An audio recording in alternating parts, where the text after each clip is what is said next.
अगर आप भी लेना चाहते हैं देश दुनिया की तमाम जानकारी तो आज ही सब्सक्राइब करें हमारे चैनल को। साथ ही नीचे दिए बेल आइकन को जरूर दबाएं ताकि हर अपडेट आप तक पहुंच सके। नमस्कार, आप देख रहे हैं प्रभा साक्षी का बेहद ही खास कार्यक्रम संसद डायरी। राज्यसभा में किसानों का मुद्दा तो गूंजा, लेकिन लोकसभा नहीं चल पाई। विपक्षी नेताओं के सहयोग के साथ राज्यसभा में सत्ता पक्ष और विपक्ष के नेता अपनी अपनी बातें रख रहे हैं, लेकिन लोकसभा में ऐसा नहीं हो पा रहा है। लोकसभा की कार्यवाही शुरू होने के साथ ही स्थगित हो जाती है। निचले सदन की कार्यवाही आज शुरू ही हुई थी कि उसके बाद वह स्थगित हो गई। हालांकि लोकसभा अध्यक्ष ओम बिरला ने प्रश्नकाल शुरू करने को कहा और कांग्रेस, द्रमुक, वाम दलों के सदस्य नारेबाजी करते हुए आसन के समीप आ गए। सपा, बसपा और तृणमूल कांग्रेस सदस्यों को अपने स्थान से विरोध करते हुए देखा गया। हंगामे के बीच में ही लोकसभा अध्यक्ष ने कुछ प्रश्न लिए और केंद्रीय मंत्री नितिन गडकरी ने इनके उत्तर दिए। इस बीच लोकसभा अध्यक्ष ओम बिरला ने सदस्यों से अपनी सीट पर जाने की अपील की।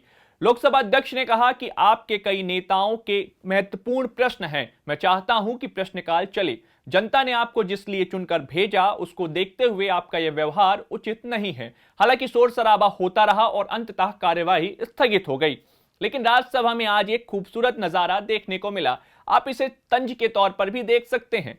कभी एक ही दल में रहे ज्योतिरादित्य सिंधिया और दिग्विजय सिंह आज अलग अलग दलों में हैं।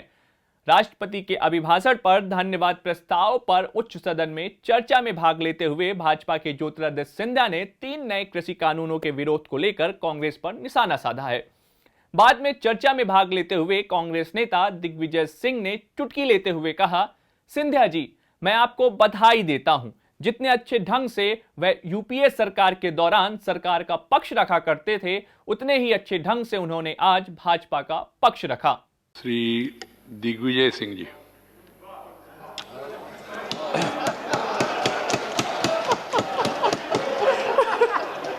धन्यवाद सभापति महोदय। मैंने कुछ परिवर्तन किया नहीं, उसमें तो वो लिस्ट में जो आए उसी के हिसाब से मैंने बुलाया। मैं आपको बधाई देता हूं, आपके माध्यम से माननीय सिंधिया जी को बधाई देता हूं। माननीय सभापति महोदय, जितने अच्छे ढंग से वे यूपीए सरकार में सरकार का पक्ष रखते थे, उतना ही अच्छे ढंग से उन्होंने आज भाजपा का पक्ष रखा है। आपको बधाई हो। वाह जी महाराज, वाह, वाह जी महाराज। प्लीज प्लीज, हमेशा रहेगा। आप जिस पार्टी में रहे, आगे भी जो हो, हमारा आशीर्वाद आपके साथ था, है और रहेगा। वहीं राष्ट्रपति अभिभाषण के धन्यवाद प्रस्ताव पर धर्मेंद्र प्रधान ने कहा कि सरकार किसानों को 1 लाख करोड़ रुपए की अतिरिक्त आमदनी मुहैया कराएगी और यह रकम अपशिष्ट को ऊर्जा में तब्दील करने में हासिल होगी। इस दौरान उन्होंने पूर्वोत्तर भारत की भी बात कही। सुनिए धर्मेंद्र प्रधान की स्पीच। मैं विशेष करके राष्ट्रपति जी के भाषण के अवसर पे, मैं पूर्वी भारत से आता हूं, उपसभापति जी आप भी पूर्वी भारत से आते हैं। देश की 1/3 लोग काशी से कोहिमा तक, चंपारण से अंडमान तक 50 करोड़ से ज्यादा लोग पूर्वी भारत में रहते हैं।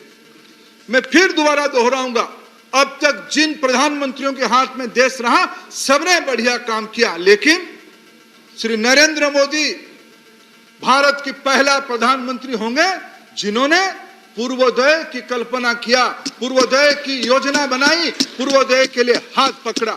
हाथ कैसे पकड़ा?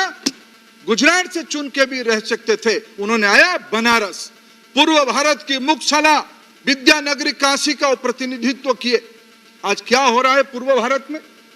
पूर्व भारत के बारे में मैं अगर एक तथ्य उपसभापति जी आपके सामने रखूं, जो गरीब कल्याण की योजना मैंने गिनाई, उज्ज्वला योजना की 8 करोड़ में से पूर्वी भारत में, पूर्वी भारत जब मैं कहता हूं, पूर्वी उत्तर प्रदेश, बिहार, झारखंड, बंगाल, उड़ीसा, समूचा पूर्वोत्तर सिक्किम से लेकर त्रिपुरा तक, यह इलाका में 8 करोड़ में से आधे से ज्यादा प्रधानमंत्री उज्ज्वला की लाभार्थी उसी इलाका में है।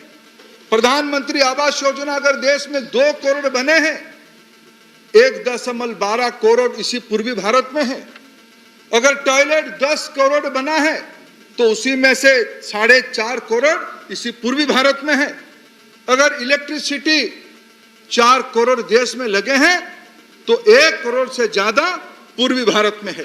पीएम किसान योजना में एक एक किस्त में सालाना 16,217 करोड़ आज जाती है।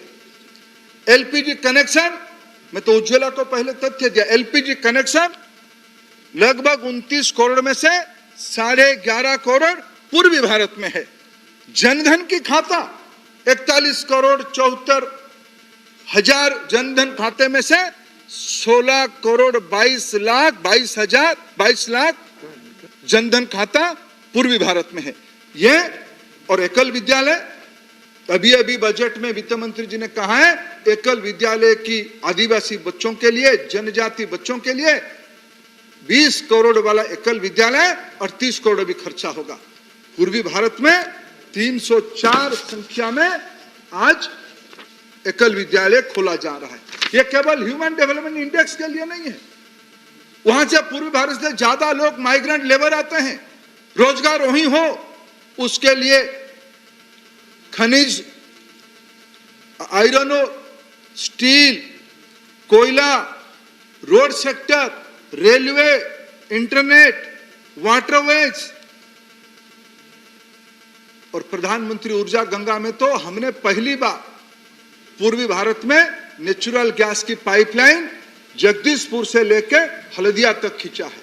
इतना ही नहीं है, बरौनी से पूरा नॉर्थ ईस्ट की 8 राज्यों में प्रधानमंत्री के निर्देश में इंद्रधनुष योजना शुरू किया गया है। पहली बार भारत सरकार पूर्वी भारत की विकास के लिए गैस पाइपलाइन में तिजोरी से पैसा दिया है। यह प्रधानमंत्री जी की पूर्व भारत की ढांचा के लिए तत्परता है। और उड़ान योजना में उपसभापति जी, मेरे मोह हो रहा है 2-3 चीज और उल्लेख करूं। जामशेदपुर, झारसुगुड़ा, दुर्गापुर, दरभंगा, आपकी पुराने राज्य दरभंगा, देवघर, आप उससे जुड़े रहते हैं। आसाम की पासीघाट, अरुणाचल की पासीघाट, लोअर आसाम के रूपसी, डिब्रूगढ़ जिले की एक नया एयरपोर्ट है। और होलांगी, अरुणाचल के ग्रीनफील्ड एयरफील्ड में, इसलिए ये सब 6-7 पूर्वी भारत की एयरपोर्ट की नाम लिया। ये कोई पटना, रांची, भुवनेश्वर, कोलकाता, सिलीगुड़ी ये ऐसा एयरपोर्ट नहीं है।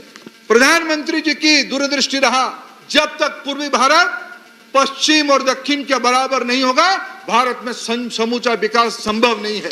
इसीलिए यह सारे सेक्टर में आज निवेश किया जा रहा है। डीएमएफ, मैन्युफैक्चरिंग क्लस्टर, और सर्वोपरि मैं कहूंगा, कुछ मित्रों को यह बात पीड़ा हो सकती है, सुप्रीम कोर्ट में तर्क हुई है। जब 2012-13 में देश एक विचित्र स्थिति में पहुंचा, आखिर ये नेचुरल रिसोर्स किसके हैं? ये खनिज संपत्ति उस आदिवासी के है कि नहीं है? उस राज्य के हिस्सा में आएगा कि नहीं आएगा? उन राज्यों को क्या मिल रहा है? क्या रॉयल्टी सिर्फ उनके अधिकार है? क्या मिल रहा है उन राज्यों को? लोग कह रहे हैं कि प्रधानमंत्री जी की क्या योजना है। मैं बताता हूं क्या योजना है। सुप्रीम कोर्ट ने उन दिनों में कहा नेचुरल रिसोर्स के ऊपर मूल अधिकार भारत के नागरिकों की है। कैसे प्रधानमंत्री ने योजना बनाई है? हमारी सरकार ने पिछले 6 साल में कोयला हो, आयरन हो, बक्साइट हो या पेट्रोलियम प्रोडक्ट, पेट्रोलियम रिसोर्स हो, यह सारे की संशोधन किया, नीतियों में संशोधन किया, नीलामी की नई व्यवस्था लाई। विशेष करके कोयला और आयरन और पूर्वी भारत की पूंजी है, बक्साइट पूर्वी भारत की पूंजी है। नई नीलामी व्यवस्था लाया गया। पहले तो बिना मूल्य के बड़े बड़े उद्योगपतियों को कौन चिट्ठा में दे रहा था, उसकी आज मैं नकारात्मक बात नहीं करना चाहता हूं। कौन पैरवी कर रहा था, कौन चिट्ठा में दे रहा था, कौन फलाना पार्टी की ट्रेजरर, सब हाँ करने के बाद मंत्री जी उसको अनुमोदन कर रहे थे, ये आज विवाद की विषय हो जाएगा, मैं नहीं कहना चाहता हूं। लेकिन हमने नया नीति लाया, ट्रांसपेरेंसी लाई, हमने नीलामी किया और एक भी पैसा दिल्ली की तिजोरी में नहीं आता है। उड़ीसा में नीलामी की पैसा उड़ीसा की लोगों के कल्याण के लिए भुवनेश्वर की तिजोरी में जाता है। रांची की पैसा रांची में जाता है, झारखंड की पैसा, बंगाल की पैसा कोलकाता जाती है, वहां की सरकार के हाथ को पैसा दिया जाता है खर्चा करने के लिए। हमने कोई 3 राज्य में भाजपा की शासन नहीं है। हमने कभी भेदभाव नहीं किया। विकास के कामों में आखिर गरीब किसकी है? देश की गरीब है, उनको सशक्त करना।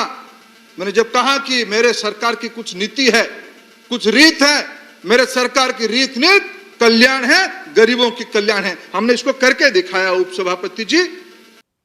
इसके अलावा सरकार ने राज्यसभा में जम्मू कश्मीर पुनर्गठन संशोधन विधेयक पेश किया। गृह राज्य मंत्री जी किशन रेड्डी ने जम्मू कश्मीर पुनर्गठन संशोधन विधेयक 2021 पेश किया। यह विधेयक जम्मू कश्मीर पुनर्गठन संशोधन अध्यादेश का स्थान लेगा। रेड्डी ने इसके साथ ही जम्मू कश्मीर पुनर्गठन संशोधन अध्यादेश के संबंध में एक विवरण सदन के पटल पर रखा। इसमें स्पष्ट किया गया कि किन परिस्थितियों में जम्मू कश्मीर पुनर्गठन संशोधन अध्यादेश के जरिए तत्काल कानून बनाने की जरूरत पैदा हुई।